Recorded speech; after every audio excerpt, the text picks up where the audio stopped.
In 1439, a man named Johannes Gutenberg began the construction of the printing press in Strasbourg, Germany. And while Gutenberg was building the printing press, he had to face several issues, but Gutenberg was able to build the printing press. The printing press was built and had a massive breakthrough through communication barriers that Europe had been facing. Because Europe had these barriers, they wouldn't know anything important quick enough until the printing press. Since the printing press was created in the 15th century, that meant it was made around the time of the Renaissance. There was not a better time to have a communication device than the Renaissance. The Renaissance was an era filled with wars and political issues, with problems going from the rulers at the time to the church wanted to grow its power over Europe. The printing press was run in a way similar to how ancient monks and priests used to do it. The ancient monks and priests used to take ink-covered clay blocks and place them one by one onto the paper. Well, Gutenberg took that idea and tweaked it in a way so that he could have all of the letters and sentences together to make a full sentence, paragraph, or page of the book or article that he needed. I am now going to show you a video of how the printing press was able to make papers and articles and books. This video is not recorded by me, but I will use it for the purpose of learning. Okay, I think we're about ready to go. You printed What's the next? How many? 120. I'm inking the type. Okay. What's the next thing he has to have to print on? Paper. Well, something to print on. He printed about 180 copies of that first Bible, 40 of them on animal skin, and the rest of them he was able to print on paper. Paper had just been invented in China and had come to Europe through Italy.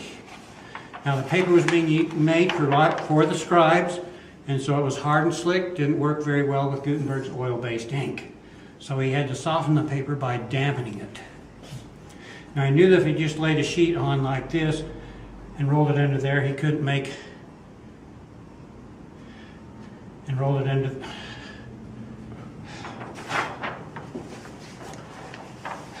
let's see. He's got to figure out how to print on the other side and line it up exactly. And so here's the answer to that problem, the tympan and the frisket. We'll open it up here. This is called the tympan. It's just leather over a frame that provides a place for us to put our paper on. These little points called duckbills position it up and down. And then the mark left and right here. Now watch this. These pins poke through the paper. And when he prints on the other side, he puts the paper back on through those same holes. And that gives him perfect alignment between the front and the back. It's still basically the same system that's used on printing presses even today, pin register. Now the frisket comes down to hold the paper against the tympan. It's cut out there where we're going to print. It also allows us to lift that paper back up off that sticky type without smearing it or tearing it because it's damp. So we're ready to fold the bed of the press under the platen. The next thing that happens is to pull the handle, which turns the screw and lowers the platen and presses the paper against the inky type. The person that did this was called a very exotic name, the puller. So we're going to have some of you guys and gals be pullers. We're going to make 2 impressions. So let's have, why don't you come and do our first impression. 2 hands up there and pull it towards you as hard as you can. Make a good impression. Don't break it. When President Monson was here, he pulled that thing, and I said, don't break it. About brought the house down. He really pulled it, though. He moved the press a little bit. Okay, now notice the size of the platen is really quite small. Because the bigger the platen is, the more power it takes to get sufficient impression. So we just printed the one page, so we've got to roll it out and get the other page.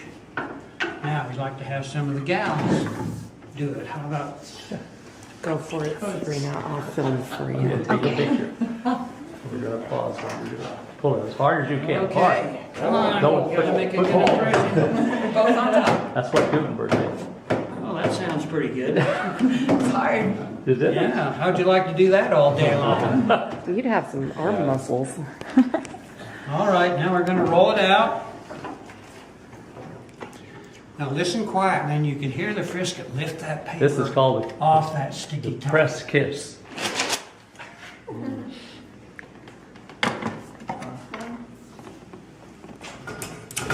Oh boy. We did pretty good. Wow. Did a pretty good inking job and a pretty good pulling job. Johannes Gutenberg had to fight several barriers, not only when he was building the printing press, but also after the printing press was created. Like, in one way, Gutenberg was in the making of the printing press, but he had to fight financial issues, because not only was he paying for the parts of the printing press, but also he had to pay for all the household expenses and needs that he needed to survive. Well, Gutenberg was able to build the printing press, and after it was created, he had the idea to make this book, called the Gutenberg Bible. When Gutenberg was making the book, he was still struggling with financial issues, so he didn't have enough money. So he asked for some loans from his partner, Johannes Fust. Well, Johannes Fust was later not receiving any of his loans back from Gutenberg, so Johannes Fust decided to file a lawsuit against Gutenberg. The lawsuit came out to be 2,026 guilders. The 2,026 guilders comes out to be about $1,251.25, which right now may not seem like a lot of money, but at their time, that would equal about $40,000. Sadly, that wasn't the only problem with the Gutenberg Bible. The Gutenberg Bible also was tough to read, because it had no spaces between paragraphs, indents, page numbers, or punctuations. It is also said that the Gutenberg Bible was never sold, so it never made any money. Although there is no more Gutenberg Bibles being printed today, it is said that there is still Gutenberg Bibles in existence. They are held in libraries like the Library of Congress, a library in Harvard University, and some libraries in Moscow. The printing press had an immediate spread because of how much it helped to spread news, like information going on inside of the town, or maybe even a battle that Europe was fighting on the other side of the country. One of the most famous things that the printing press had printed for was the 95 Theses for Martin Luther in 1517, which was during the time that the church was trying to take over Europe and become the main power of Europe, which started in about 1505. And 1505 was in the middle of the time that the printing press was growing and becoming a large or main source of communication for Europe. The printing press was becoming the main source of communication, so it had expanded rapidly. It looked like every decade the amount of printing presses doubled in size. The expansion of the printing press caused there to be several factories. That meant that there was a room with several presses and people laying out the clay blocks to be printed onto the paper.